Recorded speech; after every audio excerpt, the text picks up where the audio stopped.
और चलिए अब रुक करते हैं बड़ी खबर का। आज दुनिया की सबसे बड़ी चिंता सिर्फ युद्ध नहीं बल्कि परमाणु युद्ध की बदलती सोच है। सवाल यह है कि क्या महाशक्तियां अब ऐसे दौर में प्रवेश कर रही हैं जहां परमाणु हथियारों को केवल दुश्मन को डराने के लिए नहीं बल्कि सीमित सैन्य इस्तेमाल के विकल्प के तौर पर देखा जा रहा है। अमेरिका में सामने आई रिपोर्ट्स के मुताबिक पेंटागन चीन और रूस से बढ़ते तनाव के बीच टेक्निकल यानी छोटे परमाणु हथियारों के विकल्पों पर गंभीर मंथन कर रहा है। दावा है कि बड़े न्यूक्लियर हमले और बिल्कुल जवाब न देने के बीच अब एक मिडिल ऑप्शन तैयार किया जा रहा है। यहीं से दुनिया में बहस छिड़ गई है, क्योंकि रणनीतिक विशेषज्ञ मानते हैं कि एक बार अगर छोटे परमाणु हथियारों के इस्तेमाल को स्वीकार्य मान लिया गया, अगर इनकी एक्सेप्टेंस आ गई, तो ये न्यूक्लियर हथियारों के इस्तेमाल की दहलीज को नीचे ला सकता है। यानी जो हथियार अब तक केवल डिटरेंस यानी रोकथाम के डर का प्रतीक थे, वो युद्ध के मैदान की रणनीति का हिस्सा बन सकते हैं। रूस के पास दुनिया का सबसे बड़ा परमाणु जखीरा है, अमेरिका उसके ठीक पीछे है। चीन तेजी से अपना परमाणु भंडार बढ़ा रहा है। ऐसे में अगर तीनों महाशक्तियां सीमित परमाणु युद्ध की अवधारणा की तरफ बढ़ती हैं, तो सवाल उठता है, क्या कोई परमाणु युद्ध वास्तव में सीमित रह सकता है? इस बीच रूस ईरान पर अमेरिकी प्रतिबंधों की चर्चा, हॉर्मुज़ स्ट्रेट को लेकर वॉशिंगटन के बयान, ईरान की तीखी प्रतिक्रिया और मिडिल ईस्ट में अमेरिकी सैन्य गतिविधियों ने वैश्विक तनाव को और बढ़ा दिया है। यानी सैन्य, आर्थिक और रणनीतिक तीनों मोर्चों पर दुनिया एक नए दबाव के दौर से गुजरती हुई दिखाई दे रही है। छोटे एटम बॉम्ब, बड़ा खतरा, डिटरेंस या तबाही की तैयारी, और क्या दुनिया फिर एक नए परमाणु मोड़ पर खड़ी हुई है? इन सब के बीच बता दें आपको कि अमेरिकी न्यूक्लियर रणनीति पर बड़ा मंथन हो रहा है। अमेरिका की न्यूक्लियर रणनीति पर बड़ा मंथन, छोटे एटम बॉम्ब्स के विकल्प पर अमेरिका में चर्चा तेज हो रही है।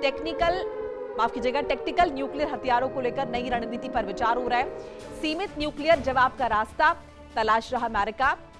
एल्ब्रिज कोल्बी की रणनीति पर दुनिया की नजर बनी हुई है। अब ये जो टेक्टिकल न्यूक्लियर हथियारों का जिक्र हो रहा है, इसे लेकर क्या माने? क्या अमेरिका अब छोटे एटम बॉम्ब के विकल्प पर विचार कर रहा है? आखिर अमेरिका अगर इस दिशा में सोच रहा है, तो फिर बाकी देशों को वो कैसे रोकेगा? इन सब के बीच बताते चले, रूस ईरान पर अमेरिकी सेनेट में सख्त प्रतिबंधों की चर्चा तेज हो रही है। रूस ईरान पर अमेरिकी सेनेट में सख्त प्रतिबंधों की चर्चा तेज। लिंडसे ग्राहम के प्रस्तावित बिल पर वॉशिंगटन में हलचल तेज है।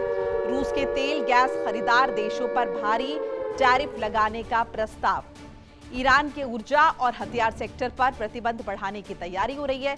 पुतिन के करीबी बैंक और शैडो फ्लीट पर सख्ती की मांग की जा रही है। और इसी पर ज्यादा डिस्कशन के लिए खास मेहमान जुड़ चुके हैं। तारुफ करा देती हूँ, group captain U K Devnath, retired रक्षा विशेषज्ञ के तौर पर जुड़ रहे हैं। डॉक्टर जिताब सिंह, विदेश मामलों के जानकार। मनोज कुमार भूर, राजनीतिक विश्लेषक। आप तीनों का बहुत बहुत स्वागत है। देवनाथ जी, ये जो व्हाइट हाउस का नया न्यूक्लियर फॉर्मूला है, इसे किस तरीके से देख रहे हैं? क्या अब न्यूक्लियर हथियारों की एक होड़ सी मच जाएगी? क्या समझे, क्या मायने इसके हम निकाले? मोनिका जी, ये एक नया शगुफा है और इस तरह की जो चिंताधारा है वो पहले भी कई बार विगत 70-80 साल में की गई है कि छोटे न्यूक्लियर बॉम्ब्स का इस्तेमाल। होता ये है कि यह सोचना कि न्यूक्लियर बॉम्ब्स छोटे होते हैं या न्यूक्लियर बॉम्ब्स बड़े होते हैं, यह धारणा कई बार वॉर गेमिंग में इस्तेमाल करके देखा गया है कि ऐसा सोचना कि छोटे न्यूक्लियर बॉम्ब का हम इस्तेमाल करेंगे, कोई भी देश इस्तेमाल करेगा, तो दूसरा देश जो है वो भी छोटे न्यूक्लियर बॉम्ब का ही इस्तेमाल करेगा जवाबी कार्रवाई में। इस धारणा को सही नहीं पाया गया है। जितने भी वॉर गेमिंग किए गए हैं, चाहे भारत और पाकिस्तान का सीन हो, इंडिया और चाइना का सीन हो, रशिया अमेरिका का सीन हो, हर वॉर गेमिंग में ये पाया गया है कि छोटे न्यूक्लियर वॉर, जिसको हम टैक्टिकल न्यूक्लियर वॉरहेड कहते हैं, यानी जिनका जो वॉरहेड है उनका यील्ड, जो धमाका है वो समझिए महज 1 किलोटन के बराबर होता है, 10 किलोटन के बराबर होता है, कि इनका इस्तेमाल करके हम युद्ध जीत लेंगे। लेकिन किसी भी समय ऐसा होता नहीं है। जैसे ही आपने एक छोटा सा न्यूक्लियर बॉम्ब इस्तेमाल किया, दुश्मन जवाबी कार्रवाई में दो ही चीज कर सकता है उसके बाद। पहली बात, या तो वो ज्यादा संख्या में छोटे न्यूक्लियर बॉम्ब छोड़ेगा।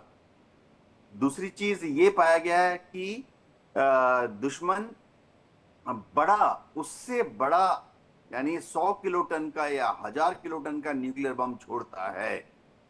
कोई भी वॉर गेमिंग ऐसे नहीं मैंने अपने जिंदगी में देखी जिसमें अब तो वॉर गेमिंग कंप्यूटर्स पर होती है। कंप्यूटर्स में पूरे इनपुट डाल दिए जाते हैं और कंप्यूटर डिसाइड करता है कि अगली कार्रवाई क्या होगी। एक भी कंप्यूटर ने ऐसा कभी जवाब नहीं दिया कि एक छोटे न्यूक्लियर बॉम्ब का जवाब दूसरा पक्ष भी सिर्फ एक छोटे बॉम्ब से दे। जी अच्छा दिव्यनाथ जी, इसके इम्पैक्ट क्या होंगे जरा ये भी बताइए। आपने बताया कि विस्फोट के बारे में, लेकिन इसके अलावा अगर हम तबाही का जिक्र करते हैं तो चूंकि यहाँ पर नाम ही परमाणु छोटे बॉम्ब का जिक्र हो रहा है, लेकिन परमाणु जो ये शब्द लगा हुआ है इससे जाहिर है क्यूरोसिटी पैदा होती है। कितना नुकसान, कितना इम्पैक्ट इसका? जी हाँ मोनिका जी, जैसे हम नॉर्मली जो बॉम्ब गिराते हैं, जैसे मैंने अपने करियर में हैवीएस्ट बॉम्ब जो गिराया है ट्रेनिंग के दौरान, वो 1000 किलो का गिराया है। देखिए इंडिया डेली 24/7 अब आपकी स्मार्ट टीवी पर। इंडिया डेली मौजूद है सभी डिजिटल प्लेटफॉर्म पर लाइव और लगातार। इंडिया डेली 24/7 हर दिन राष्ट्र को समर्पित।